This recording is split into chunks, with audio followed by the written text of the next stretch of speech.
semua jemaat GBKP Kandis. Hari ini saya bersama Dr. Tika Malau ingin membuat video yang dimana kita sama-sama tahu bahwa program kesehatan GBKP Rungkun Kandis di bulan April di minggu ketiga ini adalah pemeriksaan kesehatan. Namun karena himbauan pemerintah, karena sekarang negara kita sedang ada dalam musibah COVID-19, dihimbau untuk tidak berkumpul atau keluar dari rumah. Maka dari itu gereja punya inisiatif untuk menggantikan pemeriksaan kesehatan menjadi sosialisasi kesehatan. Jadi kali ini saya bersama Dr. Tika ingin membahas temanya COVID-19 ya dokter ya? Ya, Nah, nanti kita banyak-banyak bertanya dengan dokter supaya mudah-mudahan video ini bisa bermanfaat untuk seluruh jemaat dan bisa memahami apa itu sebenarnya COVID-19. Oke, langsung saja. Ini dokter gimana? Apa kabar? Sehat? sehat. Jadi gini dok, banyak titipan-titipan pertanyaan dari jemaat kita yang banyak bertanya apa itu sebenarnya COVID-19, intinya kenapa kok bisa COVID-19 ini sangat cepat sekali menyebar luasnya. Bagaimana pemaparannya itu? Apakah kita bersentuhan kulit saja dengan orang yang positif? Apakah kita sudah bisa tertular begitu? Mohon penjelasannya dokter. Jadi kalau untuk COVID-19 ini, COVID-19 itu panjangannya Coronavirus Disease 2019, di mana penyakit ini memang awal mulanya itu terjadi di Wuhan ya, di Tiongkok, dan di tahun 2019 kalau nggak salah itu akhir tahun. Jadi virus ini memang dia menyerang sistem pernapasan, sama kayak dulu sempat kasusnya MERS sama SARS juga. Jadi dia menyerang sistem pernapasan, paru-paru ya? Iya, paru-paru. Gejalanya hampir sama kayak flu ya, flu biasa. Jadi ada batuk, pilek, demam, nyeri tenggorokan. Nah, cuma yang membuat ini semakin parah itu memang dia menyerang sistem pernapasan. Jadi kalau udah dia terkena sistem pernapasan bisa sesak, nah itu yang menyebabkan kematian. Jadi kenapa dia menyebar begitu cepat? Ya karena ada beberapa orang dia yang belum bergejala, dia kemungkinan positif, tapi gejala yang dialami itu belum timbul seperti itu. Nah jadi orang-orang yang tidak bergejala itu pun pergi kemana-mana, misalnya di luar Cina, nah dia yang bisa menyebarkan. Akhirnya penyebaran itu pun cepat sekali sampai ke seluruh bumi. Tapi dia itu menular melalui apa dok?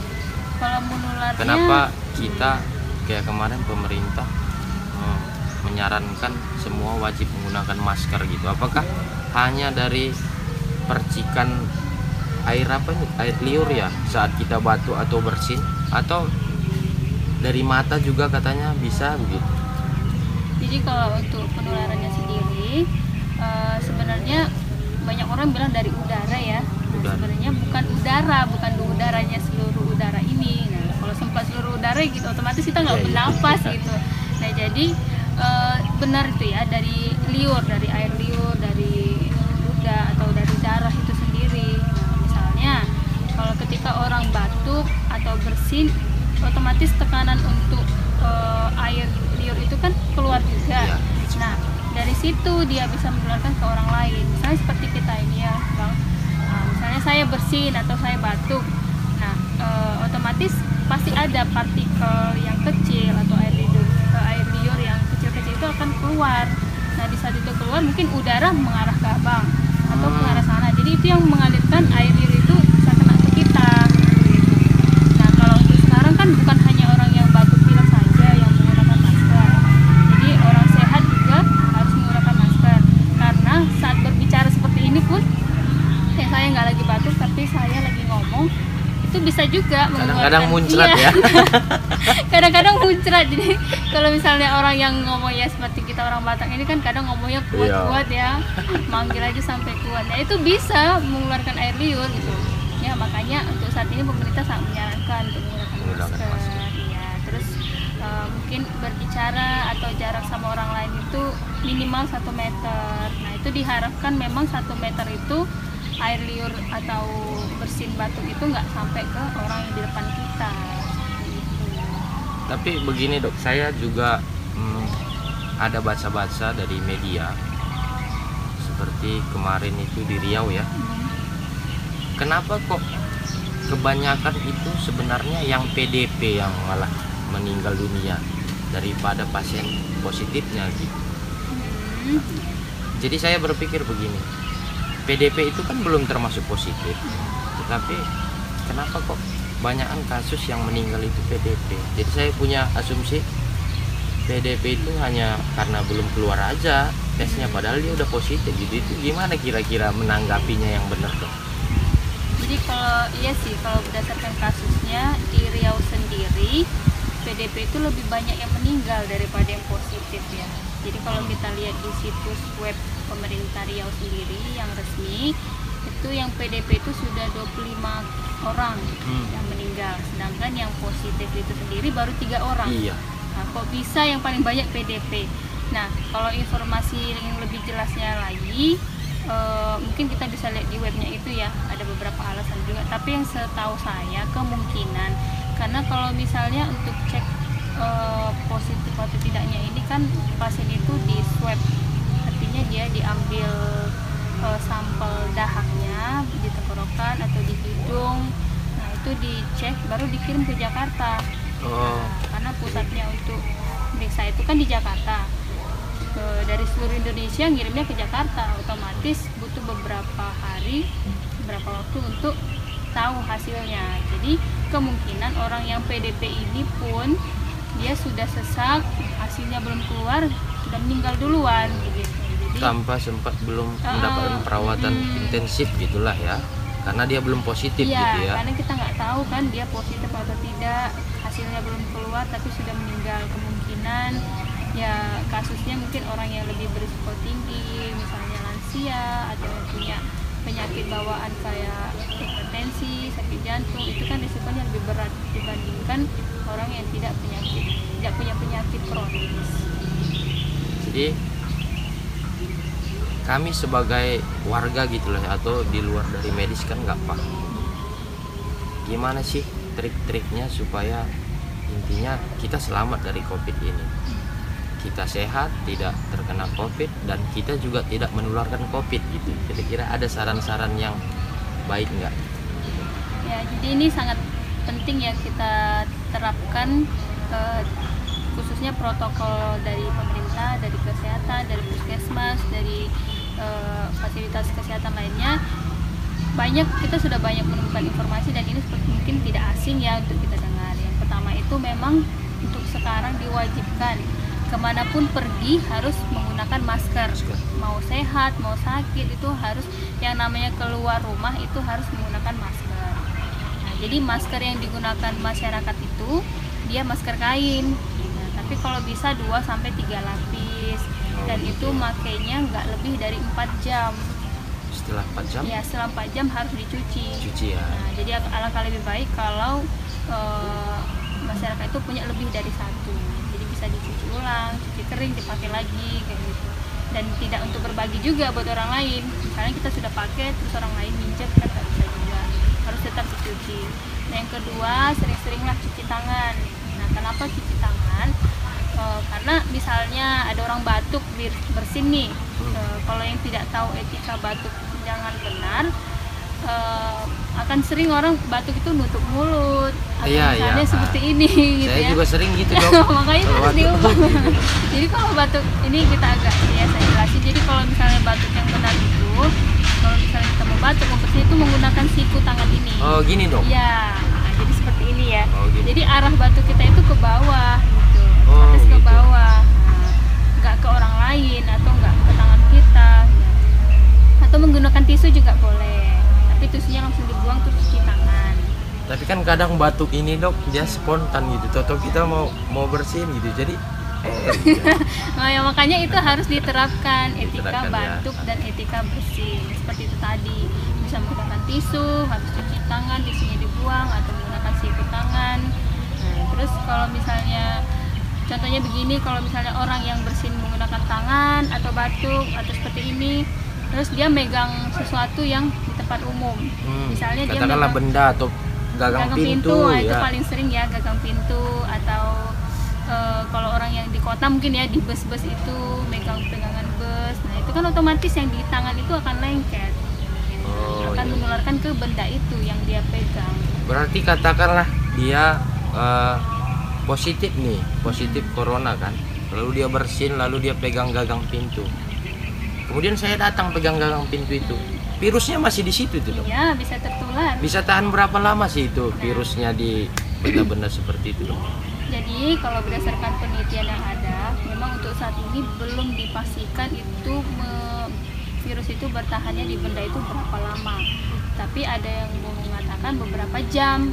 Nah, tergantung si virus itu dia di mana tinggalnya. Misalnya tergantung suhu dari benda itu, tergantung kelembapan dari udaranya. Nah, kalau virus corona ini kan semakin panas dia mati ya, makanya disarankan untuk jemur di pagi hari atau di sore hari. Nah, selain kita dapat vitamin D juga dari matahari, bisa juga membunuh virus lainnya. Cuma itu tadi untuk penelitian pastinya belum ditahu berapa jam. Ada yang bilang ada 1 jam, ada yang cuma berapa menit, begitu. Tergantung dia di mana letaknya. Karena virus ini sendiri pun dia butuh inang, artinya dia butuh tempat untuk berkembang biak. Contohnya di manusia. Daerah-daerah kelembapan gitu. Kalau lembab, ya itu atau tadi. cuaca dingin begitu ya.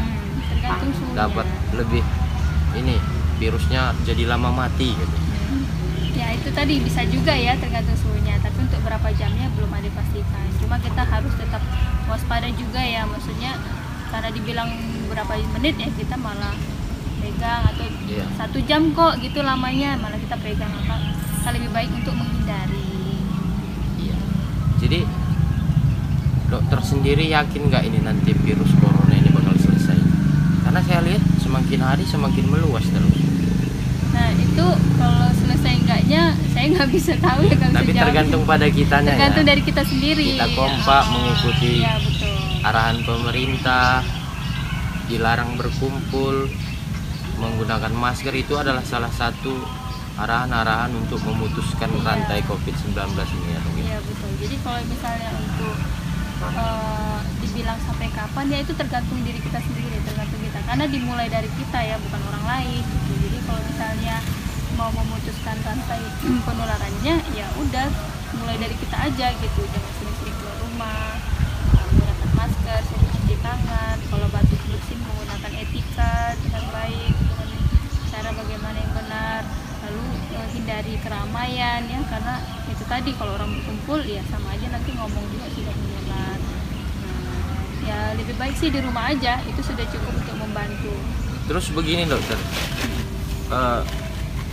gimana sih menurut dokter, kan belakangan ini banyak kabar di media sosial bahwa gara-gara si pasien ini bohong, tidak menjujurkan riwayat perjalanannya, jadi tim medis itu menganggap sakitnya biasa.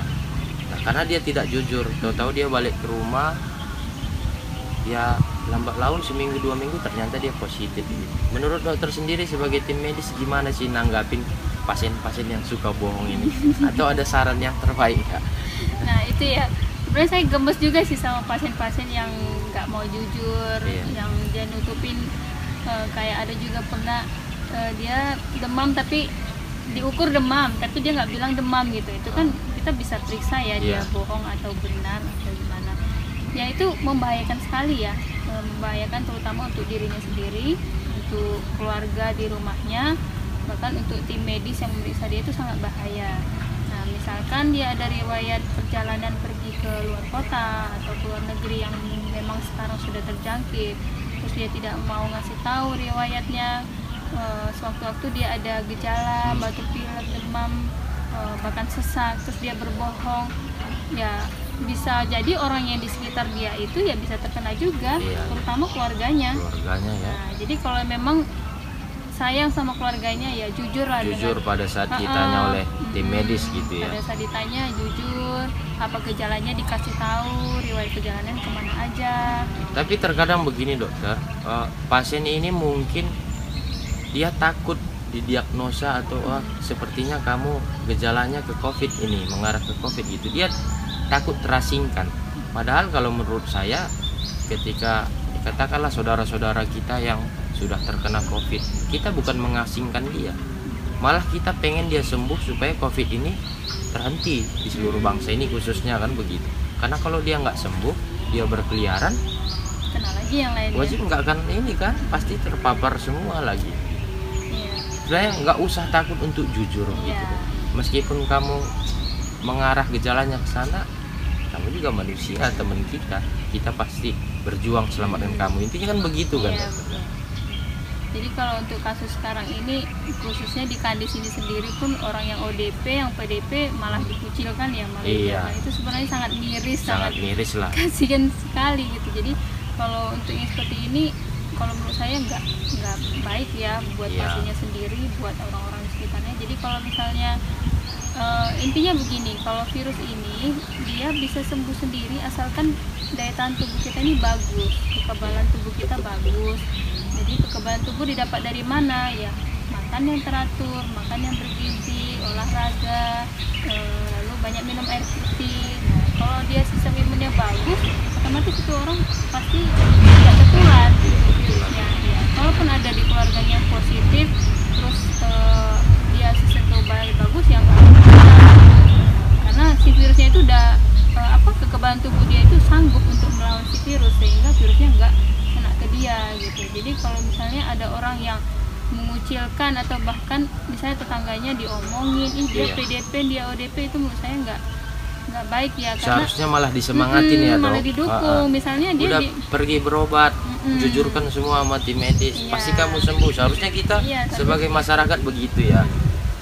atau misalnya dia sudah diisolasi nih, disarankan untuk di rumah aja gitu kan, ya jangan dikucilkan ya. Ada sih beberapa daerah di Jawa sana yang mereka malah nyumbangin makanan gitu, Iya. kasih makanan, karena mereka nggak bisa keluar, otomatis ya dikasih makanan lah, dikasih semangat. Sebenarnya untuk walaupun dia positif ODP atau PDP yang diisolasi di rumah itu, kita ngajak ngobrol pun nggak apa-apa, tapi tetap jaga jarak, Jaga jarak. tetap pakai masker, tetap cuci tangan, itu aja intinya. Jadi nggak sampai kucilkan, karena kalau dikucilkan kasihan juga, mereka akan merasa kayak jelek banget di masyarakat. Akhirnya mereka berpikir lain, berpikir negatif, terus dia stres, dia cemas, akhirnya kekebalan tubuhnya menurun, ya itu malah menyerang dia sendiri, kan kasihan gitu ya. Harusnya dirinya bisa melawan si virus, tapi karena banyak pikiran dari orang-orang tetangga, jadi malah turun lagi kayak gitu. Halo Dok, terima kasih untuk penjelasannya. Saran-saran khusus nih terhadap jemaat GBKP Rumbun Kandis kita. Saran saya buat jemaat GBKP Kandis, untuk saat ini ya di rumah aja kalau memang tidak diperlukan untuk keluar rumah. Ya kalau misalnya saya masih kerja nih Dok, gimana mau di luar aja, nanti nggak makan, nggak dapat uang gitu ya. Nah jadi kalau mereka yang masih bekerja, ya udah ya melakukan pekerjaannya, tapi setelah selesai bekerja langsung pulang ke rumah. Nah langsung pulang ke rumah, ya udah di rumah aja gitu, jangan melakukan aktivitas yang berlebihan di luar Iya. rumah lagi. Ataupun kalau keluar menggunakan masker ya, Ya, Dok. kalau keluar pun harus menggunakan masker, bekerja pun harus menggunakan masker. Pedagang yang di pasar, sebenarnya saya waktu pernah ke pasar masih banyak nggak menggunakan masker. Jadi saran saya tetaplah menggunakan masker, sering-sering cuci tangan, lalu kalau ketemu orang nggak usah bersalaman dulu.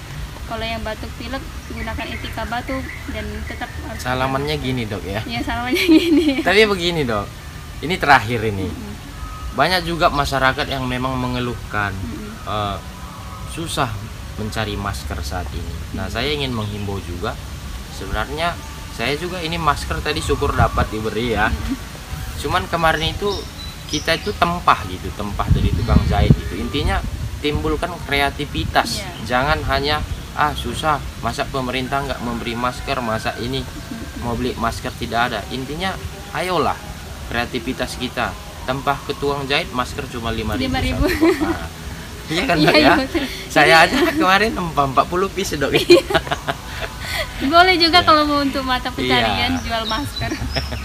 Ya Oke itu lah. masker kain itu udah cukup ya sebenarnya, tapi itu tadi 4 jam dan harus dicuci. Harus dicuci Dok ya. Ya, hindari keramaian, jaga jarak antar sesama orang. Kalau misalnya di rumah ya menggunakan waktu dengan baik ya. Misalnya itu sebenarnya waktu kita untuk lebih dekat dengan keluarga ya, Iya, yang harusnya selama ini bekerja selalu di luar, terus bisa di rumah kan semakin akrab. Nah, gitu. Jadi menggunakan waktu yang ada. Kalau misalnya saat ini memang di gereja nggak bisa ibadah, ya ibadah di rumah kan Pak Pendeta bikin ibadah online ibadah juga online. ya. Oke. Oke lah. Terima kasih Dok atas waktunya. Salaman dulu kita. Salaman. Ya. Oke. Ya. Terima kasih buat seluruh jemaat Kandis. Inilah tadi video sosialisasi kesehatan kita. Semoga bermanfaat untuk kita semua dan semoga sehat-sehat selalu, diberkati Tuhan. Amin.